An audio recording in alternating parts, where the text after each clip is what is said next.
Dr. Dan's Freedom Forum is on the air. Good evening, everybody. This is Dr. Dan, and this is Freedom Forum Live. Normally, it streams every Tuesday night at 8 p.m. Eastern, and it will this coming Tuesday night. But I wanted to give you an extra chance to view our guest tonight. He is Ryan Brown, the chair of the North Carolina Libertarian Party. And as a result, we are going to discuss a lot of local issues from the libertarian perspective. We're going to be talking about constitutional carry and self-defense, the recent murder of Ukrainian refugee Iryna Zarutska on the Charlotte area transit system, and ways to ensure public safety. We're going to talk about the 2026 North Carolina Senate race, and the importance of local elections. So again, Ryan Brown, chair of the North Carolina Libertarian Party, welcome as a guest on Freedom Forum Live. Well, thank you. I'm glad to be here and looking forward to a great show. Well, let's get right down to it, Ryan. The first two topics are definitely intertwined: constitutional carry and the murder of Iryna Zarutska on the Charlotte transit train. In the libertarian view, what is constitutional carry and why does it matter? Absolutely. So constitutional carry is a bill that is in the North Carolina Senate. It was proposed, passed there, and they got a veto override, but in the House, it is delayed. And the current bill, SB 50, is not exactly a perfect libertarian constitutional carry bill, because we believe the Constitution gives everyone the right to carry as long as they're not, violent or committing a crime or anything like that. And but the bill in the North Carolina House waiting for an override is essentially anyone can conceal carry a gun without having to get permission from their from their sheriff. And we believe that is basically the right of all people, regardless of what their sheriff says, to carry a gun for the lawful reasons and self-defense. So we have open carry in North Carolina, and of course we have concealed carry permit process. So how does that all come together? And what difference would a constitutional carry make? Yep. So in North Carolina, we have open carry, which means as long as you're not at a couple of places like a school or a hospital, funeral procession, or a parade of all things, you are able to carry a firearm, a pistol, a shotgun, a rifle, whatever it is, as long as you are just carrying it and you're not using it to threaten or scare anyone or, try and steal from people or whatnot. But then on the concealed carry side, currently you have to go do a 8-hour class and a shooting test and a book test. That's really just a money grabber for cops making money off duty. And then you have to get permission from your sheriff, and they have to go do a mental health background check, and some sheriffs even probably unconstitutionally check whether or not you've been in the military, regardless of whether or not you have ever served or could serve. And then they have to go and do a good moral character background test, which they can use to deny you the right to carry a gun. So there's a lot of hoops to jump through if you want to conceal carry. And, those people who are actually criminals don't really care enough to go through that process. So the hoops only actually ever apply to people who are just following the law and trying to get their permission slip from the sheriff. Well, that really is something that happens all the time. People who are law-abiding, by definition, obey the laws, and people who are not law-abiding don't. I mean, that's kind of a common thing. And that's one of the things people, when they say, well, open carry is bad, I don't like guns or whatever. Well, people who are intent on doing evil, they don't care about that. So they're going to carry guns. And where do they carry them? Into gun-free zones, of course, because if you're going to commit a crime, the last thing you want to run into is a concerned citizen with a weapon who can prevent you from carrying out that crime. So that's really the I always laugh when people would say, well, we need to have a gun-free zone in the school. Well, that's like an invitation sign. Come on in and create a problem because no one here is allowed to protect themselves against you. Yeah, and there are some criminals who are they're either mentally insane or have some issues, but believe it or not, a lot of criminals are actually somewhat rational. You may not agree with why they're doing something, but they actually think through the crime and think it's going to benefit them somehow. But if they had to sit there and think, there's zero chance that there's a gun behind this door, or there's a chance that there's a 12 gauge sitting behind this door or in this business or wherever, there's a lot of criminals who will think of that and say, I'm not sure it's worth it to try and steal $27 from this, person who may or may not be carrying a gun. But if they know there's zero chance, there's no risk to them really. So how are the ways that people can protect themselves in public places? Yeah, so this is not legal advice, but yeah, as a libertarian, I think it's your right to carry where you want to carry as long as you are respecting the wishes of the private property owner. So if you want to carry a gun for your own protection with a permit or not, that is something that you should make the decision for yourself. If you even if you don't feel like you want to carry a gun, there's plenty of ways you can carry a knife, maybe. Although knife fights are always sort of nasty, but really just having self-awareness, just basically watching the door if you're sitting at a restaurant, seeing if there's anyone scary coming in or out or suspicious looking, or just don't go to some bad places of town and bad parts of the night, and otherwise you'll be pretty good. But when it comes to the random acts of or seemingly random acts of violence or attack, it's at least in my opinion, always best to one, be aware of your surroundings, and then two, to be prepared to respond with deadly force. And the most effective way to do that is with a firearm, in my opinion. So Well, what you're talking about, of course, is situational awareness. And most of us who have any training, military or not, understand exactly what that is. You have to have your head on a swivel. You have to be constantly aware of your environment, constantly aware if you are sitting in a restaurant. Yes, you have to watch the door. You have to watch behind you. Just keep looking around. It's not rude to do that. It's smart to do that. And obviously, you want to have with you some means of protection.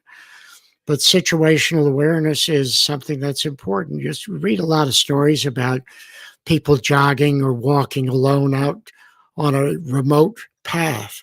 Well, that's an invitation for a problem.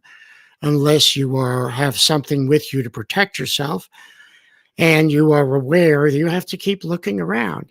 That's why the buddy system is always best. If you're going to go for a walk, you should have at least 2 to 3 people. So situational awareness is important, but also having the means of protection. I like that phrase, never bring a knife to a gunfight. So obviously you have to be aware of your surroundings. You have to have the means and training on how to do that. absolutely, and you can get a high quality semi-automatic 9mm firearm for less than 500 or right at $500, and you can spend $100 on training and get pretty good at it with enough to hopefully defend yourself within arm's reach or just a little further out, right? But the annoying part about getting the permit is that you have to spend a whole day or two doing this. You have to schedule it at a time where you're not working. Oftentimes, these classes are only on Saturdays. So people who work Saturdays have a hard time getting to them, or they got to take off work, and there's a financial incentive, or there's a financial disincentive to join that class and get your permit. And so that's why you really need, at least in my opinion, constitutional carry in this state, or at least maybe you can open carry in such a way that it's still not too noticeable, but you still have an effective way to defend yourself. Well, in North Carolina, we have the castle doctrine, do we not?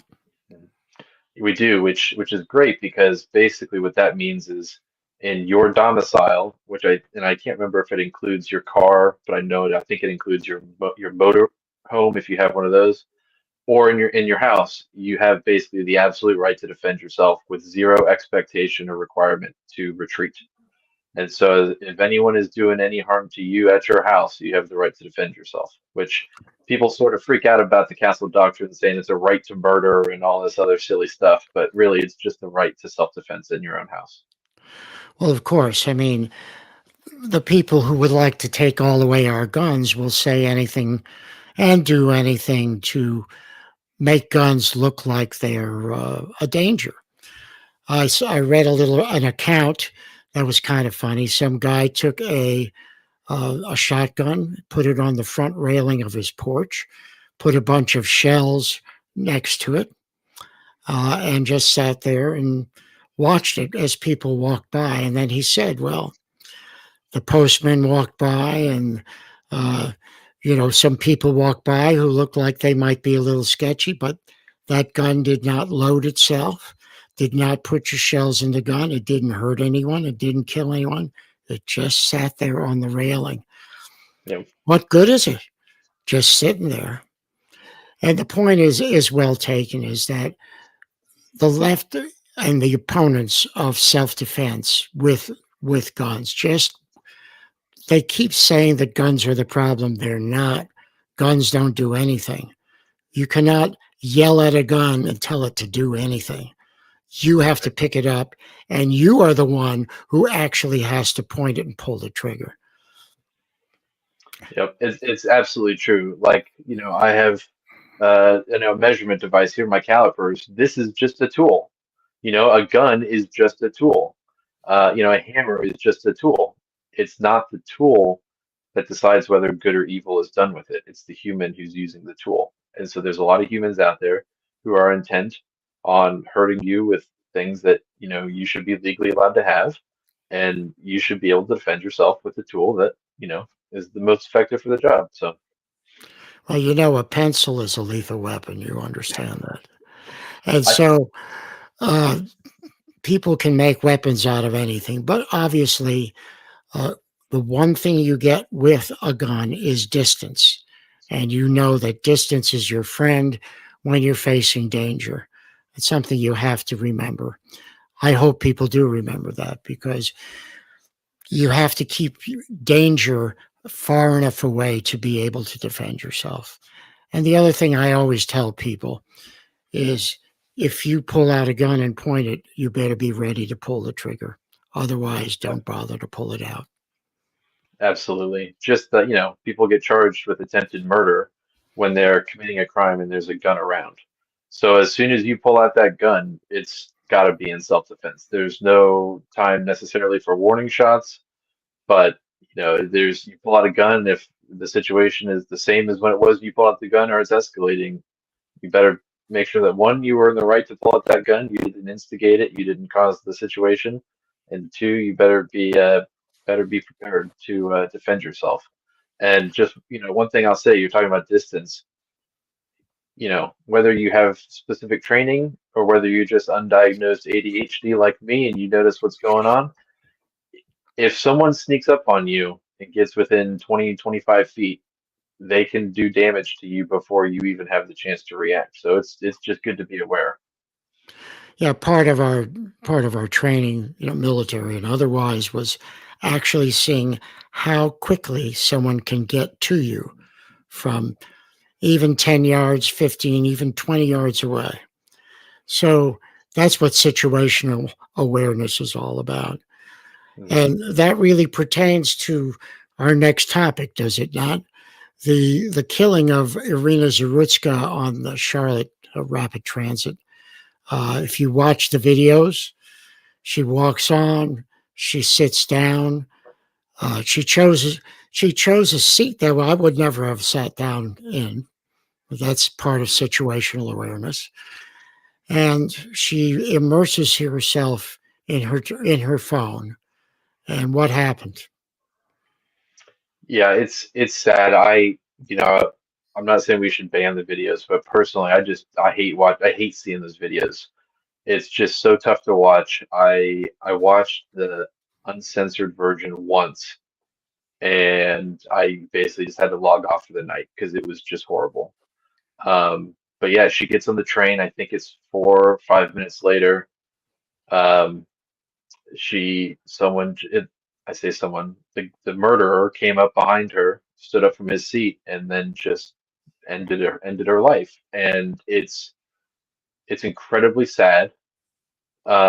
It's a situation that never should have happened. Um, and it's just there's no excuse for it, and it's really sad. And sort of just tying it back to our last topic, it was a gun-free zone. It was a knife-free zone. It was a dangerous weapons-free zone. But in the end, that doesn't matter because people who are intent on doing harm will do it no matter what the law or the regulation says. And it's just incredibly sad. Iryna, she left Ukraine, horrible war, and ends up dying in the place where she sought refuge, and that's just sad. Yeah, it really is. And again, it's it's difficult for me to understand people who do not have any awareness of what's going on around them. Mhm. And she didn't. Uh, and coming from a country that is at war, it's kind of surprising, wouldn't you think? Yeah, and I don't want to sound like we're blaming her, right? Because you should be able to just ride a train and fall asleep or be unaware of your surroundings and everything's fine. Unfortunately, we live in a fallen world, and yeah, it's just you have to be aware of your surroundings. And I mean, whenever I go have to ride public transportation or anything, I usually just go sit in the back of the bus. It's usually, the noisier place with the engine or maybe the crappier spot, but I just don't like people sneaking up on or not being able to see people. So, but yeah, it's just sad. Right. Again, I mean, of course, I'm not blaming her in any way, but it is a lesson for all of us. And on that on that train, how do you protect people in public transportation? Well, part of it is that the the Charlotte CAT system, they do not allow people to carry knives or guns or any other weapon to defend themselves. And so the people who are going to try and follow the law and not do harm to others believe that they have to follow those laws to be a good citizen, and then they're left in a situation where they are not able to defend themselves. Now, there's always the trade-off of security versus security theater, right? So we could make everyone, go through a metal detector, except if you just leave an entrance off to the side, like they probably would do it, at a bus station or something, it doesn't really help if people can sneak on. You want to have some sort of ability for people to have convenience, but you have to also, how do you get people to defend themselves? Part of that is just making it so that you're allowed to carry a weapon on or self-defense devices on these trains. And City of Raleigh buses, I think maybe block them. I know Charlotte buses do. The light rail system does. So, basically every time you step into that right now, you're stepping into a gun-free zone. Getting rid of that at least gives the rational criminals something to think about. I think that would make, theft or abuse or anything else less likely to happen. Second, we have to stop making people who defend themselves out to be murderers, like Daniel Penny up in New York. Right? He stopped a situation that very well could have been something like this and has been going through legal hell for years. And so basically, when the criminals see that, they say, "Well, I guess that's going to mean fewer people are gonna try and stop me now." And it's rational to think that as a human being, like this guy's kind of crazy, but I don't know if I want to even step in here because if I get involved, it could cost me $500,000 in legal bills or 10 years in prison or something, just for getting involved. So I think culturally we have to become more okay with the idea of defending themselves up to and including lethal force. And then we got to get rid of these gun-free zones when it comes to mass transportation. Well, we're also taught that one of the most risky things that you can do, uh, especially with a gun or another weapon, is to come to the aid of a third party especially a third party that you don't even know, that is unknown to you. Being a good neighbor, a good citizen, a good human being demands that you do that. I mean, you see someone being beat up or hurt, uh, being abused by someone bigger, stronger, and whatever, who was about to do them a lot of harm. A good person's natural instinct is to go to their aid. And yet that's where we see an awful lot of legal issues, and even not criminal issues, but civil suits involved in that. So it's really hard to be a good citizen, isn't it? It is. And in North Carolina, thankfully, if you do use your gun in self-defense or in self-defense of someone else, you do not have legal liability. However, whether or not you even get to that stage, because you have to debate whether or not it was actually a quote unquote good shoot, that process can also take a long time. There's a story out of Colorado, I think 4 or 5 years ago.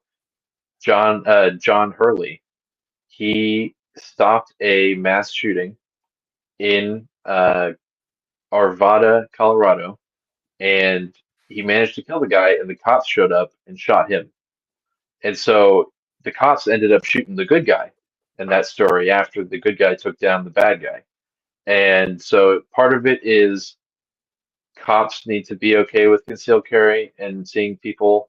Part of that is cops have to deal with a lot of people who are not intent on doing well, and so it's a tough thing there. Um, we could throw more money at training, quote unquote training, to make it better, but I don't know how much that's really going to help. Um, it's just yeah, it's something that you have to be aware of, and you don't really want to get involved if you didn't see the start of the incident, at least in my opinion. If you see the start of the incident, or say uh, there are two people on a train riding together and their buddy starts getting beat up, then you can jump in. But just jumping in on a third party is sort of a dangerous thing to do legally and or civilly. As a libertarian, okay, you and I both know that there are good people who intent on doing evil.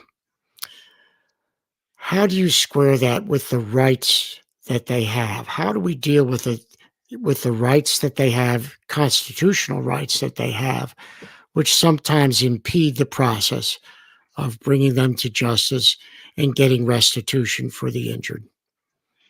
Yeah, that right there has got to be the hot button issue, because the guy who ended up murdering Iryna had been arrested, I think, 14 times or something like that, and they were not shoplifting a candy bar. They were some serious crimes. Um, but then on the other hand, you have people who are falsely accused of crimes, or they are lied about, something happens, and then they should be presumed innocent until proven guilty. And so it's just, how do you balance that? It's really tough. I will say the libertarian aspect of it, since we can focus on that, the libertarian aspect of it is, I wouldn't say it's settled, but it's, you know, libertarians believe that you own your body and you are able to make decisions. But what do you do with someone who, like, for instance, in this case, I believe he called 911 and told people that the thing inside his body was controlling him, and just not rational behavior, right? It's not something that normal people do. So how do you figure that out? Part of it is the legal system was based on the fact that, hey, you are a bad person, or you are a person who did a bad thing. You are either mentally competent and can stand trial and have the consequences, and you be in jail for a long time, or you're not mentally competent and you have to go to a mental institution, which is sort of like a jail, but for people who are not mentally competent. And for the last couple decades, we've gotten to a point where you are not mentally capable of understanding what you did and why you did it and suffering the consequences, but we're also going to let you back out on the street. And so that's tough, because, from the libertarian perspective, how do you lock up someone who doesn't want to be locked up?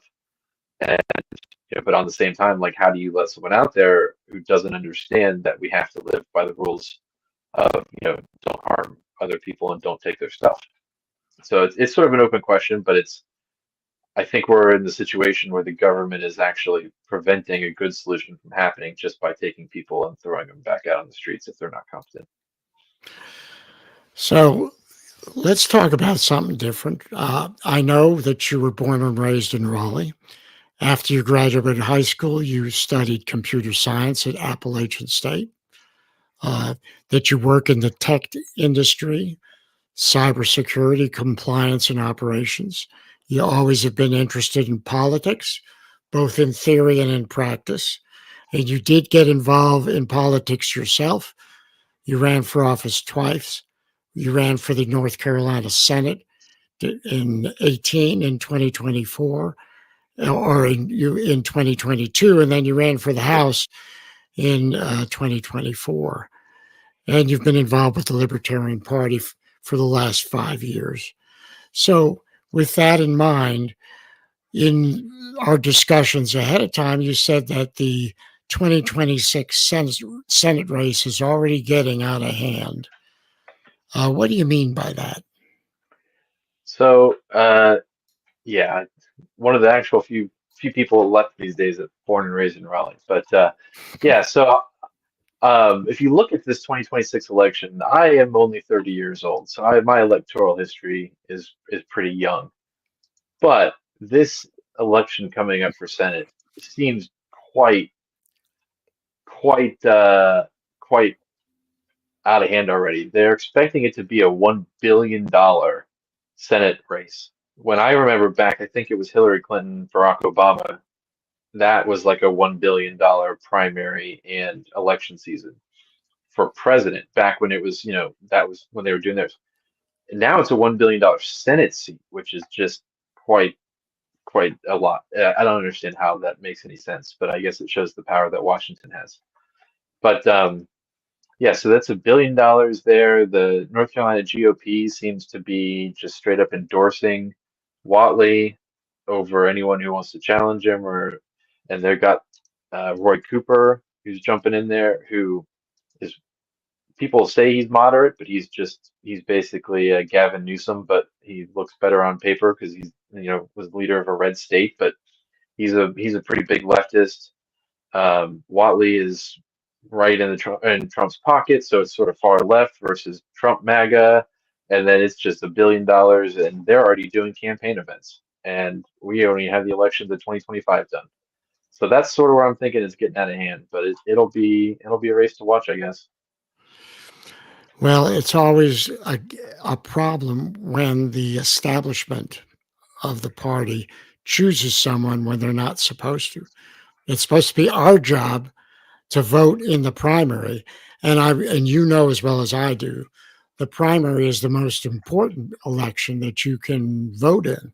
That's where things are really decided. Once you get to the general election, not so much. You really are at the mercy of the whatever the numbers are for the most part. But the primary is where you get to choose someone that you want based upon what their positions are. That's why what you're telling us about the Senate race is disturbing, because I don't know Whatley that much.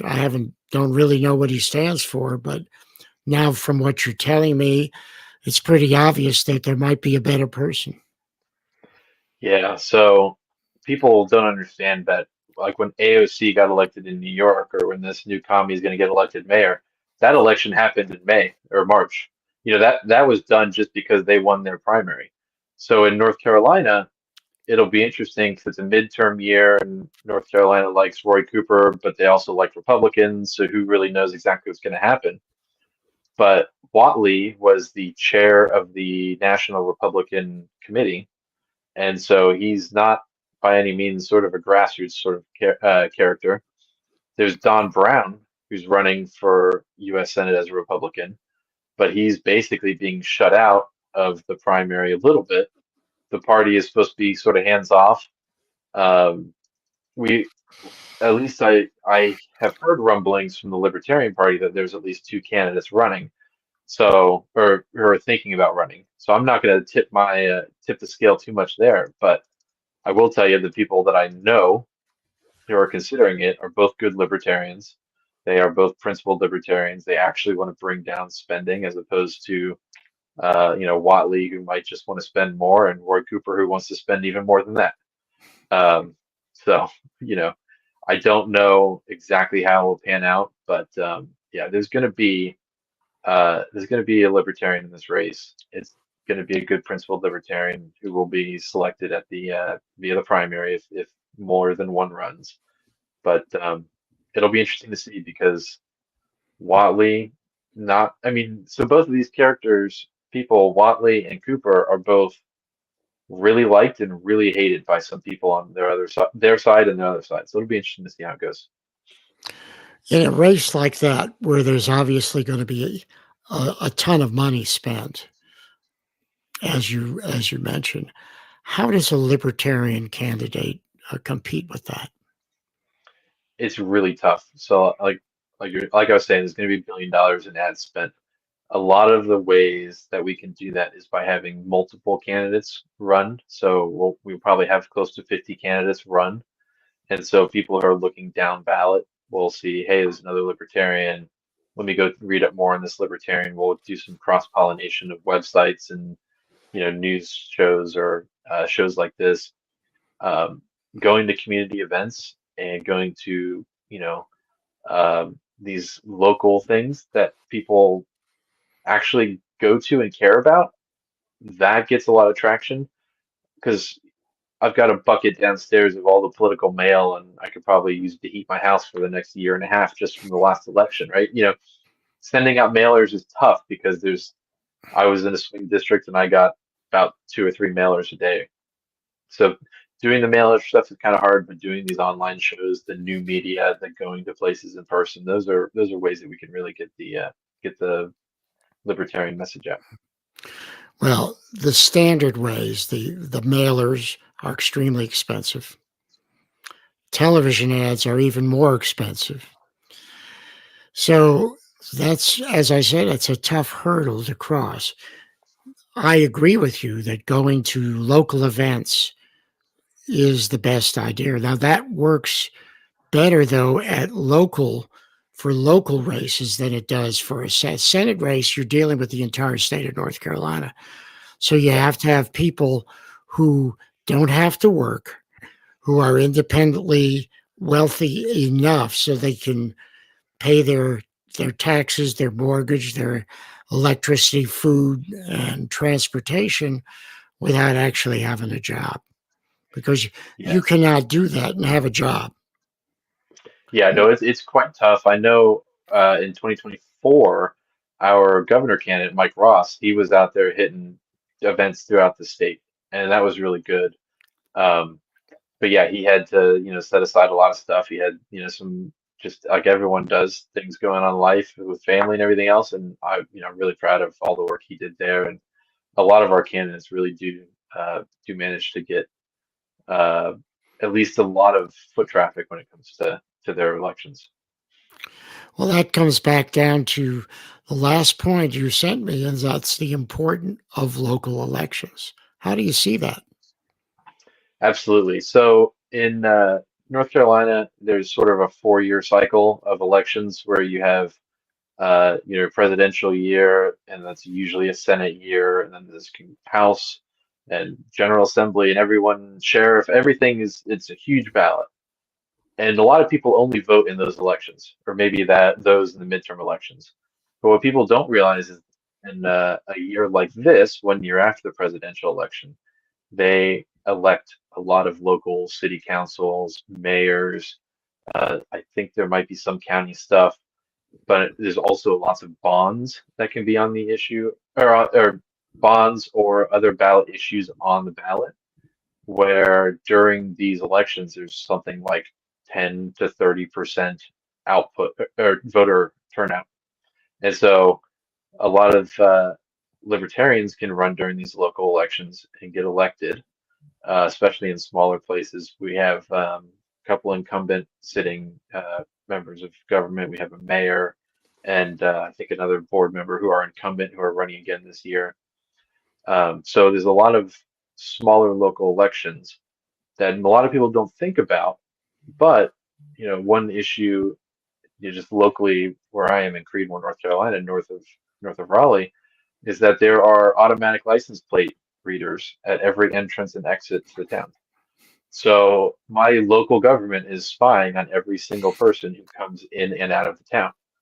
And people like to talk about war and tariffs and this or that, but every single day in your local city, there are, abuses of your rights going on every single day. And so the local election is where that can happen, where those things can change. You can go to your city council meetings and then you can actually get elected yourself because it's one of those years where there's not going to be $1 billion spent in the state on advertising. There's not going to be, you know, presidents coming into campaign with Senate candidates and things like that. It's going to be, do you show up to your city council? Do you know your councilman's name? And do you know why your electricity rates are going up and why you have to pay a bond to get new this and that? Or like in Charlotte, there's a bond issue where they want to try and do a 14% sales tax increase so that they can nominally use the funds to increase the rail system, but it's sort of going into a slush fund where they can do anything they want with it. But it's a 14% tax increase on your ballot in Charlotte. So people need to go out and focus on those local elections and see things like that. Those are some of the things you really have to watch out for. Is it's one thing to increase taxes with a specific purpose, and people will say, "Yes, I want that done, and I'm willing to pay those taxes," as opposed to tax increase. It goes into the general fund, and in the general fund, who knows? It could go to work, be used for anything. One of the things that Georgia has, which we kind of envy where we are, we're in a tri-state area here where Georgia, Tennessee, and North Carolina all come together. Georgia has a special purpose local options sales tax, which they can use for specific projects. And that project is on the ballot, and the amount of tax increase is on the ballot. And people voted up or voted down, which I think is pretty fair. If they voted up, then they get some great thing in the county that they all, or the majority certainly wanted. And it's something that is not governed by the state government. Atlanta does not have to weigh in, or wherever their state capital is. But so that's kind of nice for them, but we don't have that in North Carolina. One of the interesting things about North Carolina government is that we are not a home rule state. And that really is not good for us when you come right down to it. People don't realize where I am here, the newcomers, and as a county commissioner, I'm always hearing complaints about a whole variety of things that I have no control over. Because in North Carolina, the North Carolina government, the government of the state of North Carolina, controls what sales tax we can charge. It owns every single road in the state of North Carolina. So people say, fix my road. I said, Yeah, I don't do that. That's not our job. You have to write to Raleigh.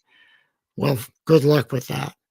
So home rule is really nice. And if there was some way we could get it, it would be wonderful for us here in North Carolina.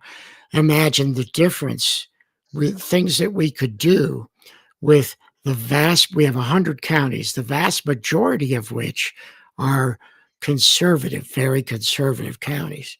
We could really run the state in a conservative way if every county had an equal say, like in a Senate. That's my dream. My dream for North Carolina is 100-person Senate, one senator from each county. I will. I, I will agree that I think counties should have more control. But I will say though, the home rule versus Dillon rule.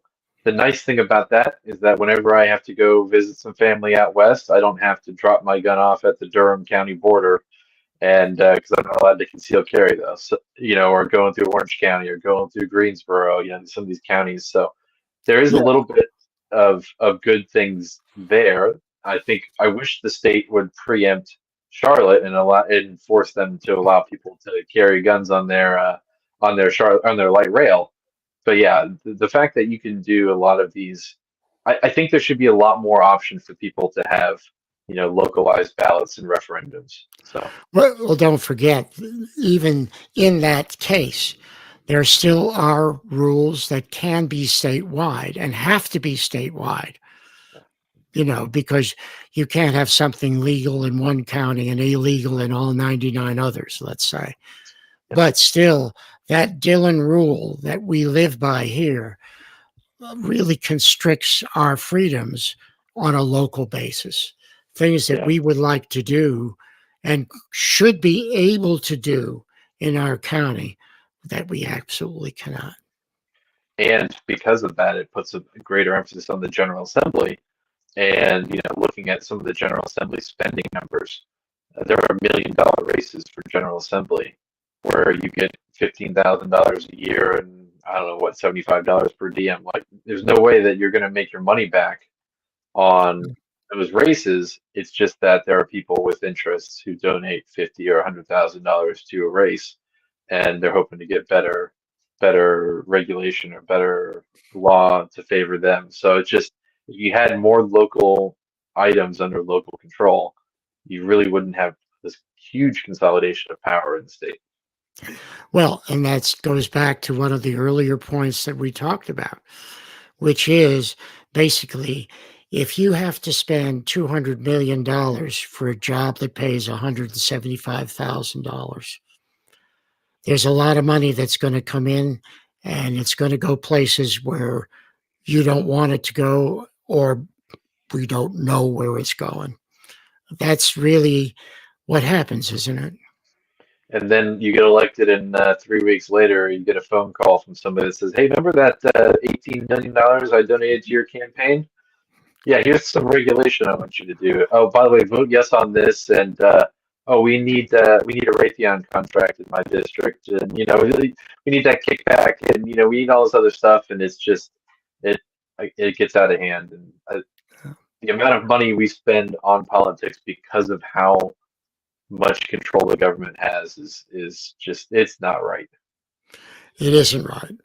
And I guess that it would be very nice if we could have some changes that made it reasonable, but I don't see that coming in the near future. No, So, I don't think so. so what do you have to say in the final minutes here about the libertarian perspective and what it means to you? Sure. Yeah, just I'll start with the personal aspect of it. When I was growing up, I was Republican, and I sort of had that liberty bent, right? Where it's, yeah, just do what you want, don't hurt other people. You don't have to bake the cake for the marriage if you don't want to. Just live and let live. And then I realized that if the belief that if we vote harder Republican, that we're going to get our freedoms back was sort of a pipe dream. And so I started looking around. I'll confess my sin, I suppose, but I always thought Ron Paul was kind of crazy. And I was like, what's this dude talking about? Like, of course we got to do all this, and we got to have government protect us. And I started looking at it, and I was like, no, we've been right for the last 30, 40 years. Government is too big. Government has too much control. Government has just infected every aspect of our life. And the solution is less government. Well, if you look around, at least in my opinion, the Democrats don't even pretend to be less government. And the Republicans pretend to be less government, but then they're just Democrats driving the speed limit as opposed to putting their foot pedal to the floor. So when it comes to the best way to increase freedom in our everyday life, I think it's the Libertarian Party. It's libertarian beliefs. It's libertarian politics. As libertarians, we don't win in the sort of elections like Senate or president, but because we don't, we can play the guerrilla politics or guerrilla warfare politics sort of thing. So we can extract maybe individual concessions out of our elected officials when it comes to General Assembly, because we have a big block of voters. We have over 50,000 registered libertarians. We can significantly sway any of these elections. In 2024, we had over 1 million votes for libertarians in the state. So, we have a block of voters who understand that the two-party system, the uniparty, is corrupt. We can, throw our weight around in these higher up the ticket races, and then in off major cycle election years, we can run local candidates. We can influence local boards. We can influence things like the Charlotte sales tax increase, or bonds, or the county commissioners who will decide how much you get taxed on your property tax. So there's all these local elections that we can focus on, and it's that libertarian guerrilla politics plus the actual, living the libertarian lifestyle of not hurting people, not taking their stuff, not forcing them to do something because you don't like the way they're acting. As long as they're not hurting anyone, as long as they're consenting adults, what they do should be fine with them. But locally, working with people, building networks where you actually know people, you have a network of people, you respect each other, there's a high trust society, you can let people live the way that they want to. But yeah, really, it's just living the beliefs. And so don't hurt people and don't take their stuff. If we can live that as libertarians or Republicans or Democrats, whatever party you want to be, unaffiliated, however you want to vote, but as long as you can live that lifestyle and influence those policies, I think we're really going to turn down the heat a little bit on some of the stuff, because right now there's political assassinations, there's calling for people's jobs, there's calling for all this other stuff. And if the government didn't have as much control, like the libertarians, advocate and have consistently advocated for, I don't think we'd be, literally murdering each other in the street for who gets control. So unfortunately, that's the reality we're in, but I think libertarianism is the best way out. Well, Ryan Brown, you're absolutely right. Live and let live. Do unto others as you would have them do unto you, and don't hurt anyone, and don't take their stuff. Those are the 3 rules for living in peace with your neighbors. Thank you very much for being a guest on Freedom Forum Live. I love the Libertarian Perspective, as you know, and I'm happy to broadcast it as much as possible. Thank you very much. Absolutely. It was a pleasure to be here. It was a great show. Thank you.